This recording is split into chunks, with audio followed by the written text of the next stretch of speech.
बिस्मिल्लाहिर्रहमानिर्रहीम। अस्सलाम वालेकुम वरहमतुल्लाहि वबरकातुह। नाज़रीन ग्रामी, ये सऊदी अरब के दारुल हुकूमत रियाद शहर का वाक़या है।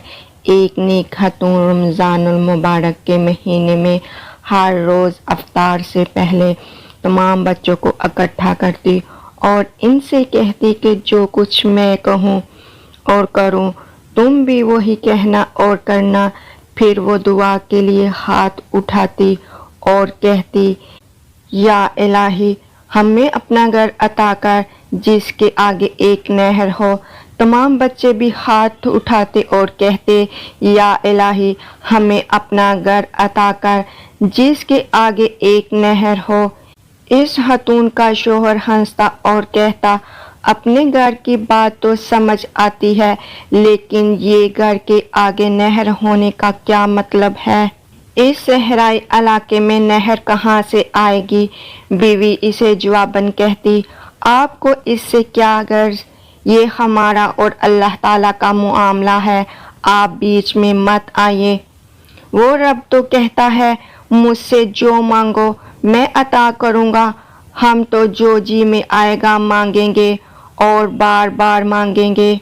गर्ज वो इसी तरह बच्चों को इकट्ठा करती और खुद भी दुआ करती और बच्चों से भी दुआ करवाती। रमज़ानुल मुबारक बीत गया। एक दिन इसके शौहर ने कहा, आप बताओ कहाँ है तुम्हारा ऐसा घर और कहाँ है वो नहर? खातून ने बड़े यकीन से जवाब दिया, अल्लाह ताला हमें हमारा घर ज़रूर देगा, वो हमारी तमाम मुरादें ज़रूर पूरी करेगा। इससे अगला वाक़या वो खुद बयान करती है और कहती हैं कि मैं शवाल के 6 रोज़े रख कर फारग हुई थी कि एक रोज़ बड़ा अजीब वाक़या पेश आया। मेरे शौहर असर की नमाज पढ़ कर मस्जिद से बाहर निकल रहे थे कि रियाज के एक अमीर आदमी ने इनका रास्ता रोका और मेरे शौहर इन्हें जानते तक न थे।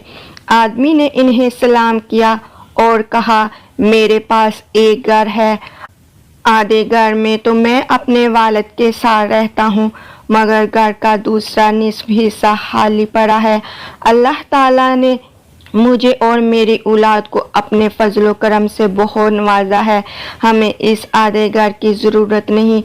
आज इस इरादे से घर से निकला था कि नमाज असर के बाद मस्जिद से निकलने वाले पहले आदमी को मैं वो आधा घर हदिया दे दूंगा। यूं आपसे मुलाकात हुई तो गुजारिश है मेरा आधा घर हदिया कबूल फरमाए। बिला कीमत मकान लेते हुए हमें तरद्दुद हुआ। वो साहब कहने लगे, अगर आपकी तसल्ली कीमत दिए बगैर नहीं होती तो जितनी रकम आप आसानी से दे सकते हैं दे दीजिए। खैर हमने कुछ अपने पास से और कुछ इधर उधर से जो रकम इकट्ठी की वो कमोबेशी 8,000 रियाल बन गए। वो रकम हमने इस आदमी के हवाले कर दी। अब हम इस आधे मकान के मालिक बन गए। मकान रियाज शहर के एक मॉडर्न इलाके में वाक़या था। सच है कि जो इंसान सच्चे दिल से अल्लाह ताला को पुकारता है, अल्लाह ताला भी इसकी पुकार ज़रूर सुनता है। लेकिन एक बात ने मुझे परेशान कर दिया था।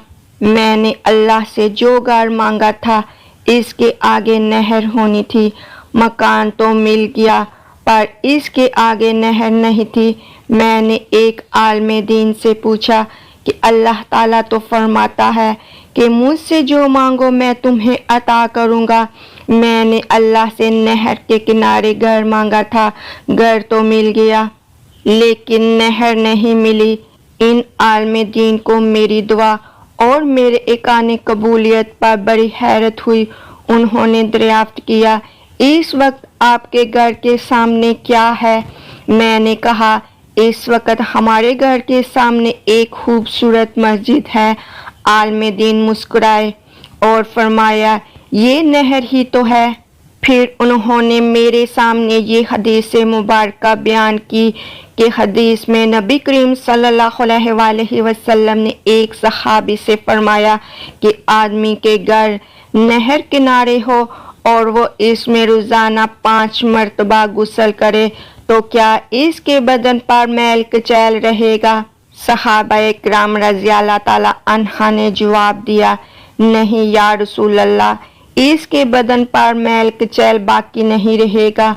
फरमाया, यही हाल 5 नमाजों का है, इनके जरिए अल्लाह ताला गुनाहों को मिटा डालता है। मेरी आंखों से खुशी और तशक्कुर के आंसू रवा थे। बेशक मेरे रब ने नहर के सामने घर अता कर दिया था। नाज़रीन ग्रामी, देखा मेरा रब कितना अजीम है। वो अपने बंदों को कभी भी खाली हाथ नहीं लौटाता। वो बड़ा करीम है, बशर्ता कि इसे आजी और तवक्कल से मांगा जाए। सुबहान अल्लाह व बिहम्दिही सुबहान अल्लाहिल अजीम। नाज़रीन ग्रामी, अगर मेरी ये वीडियो आपको अच्छी लगी हो तो मेरे चैनल को सब्सक्राइब और वीडियो को लाइक और शेयर लाजमी करें। अल्लाह ताला आपका हामी व नासिर हो। आमीन।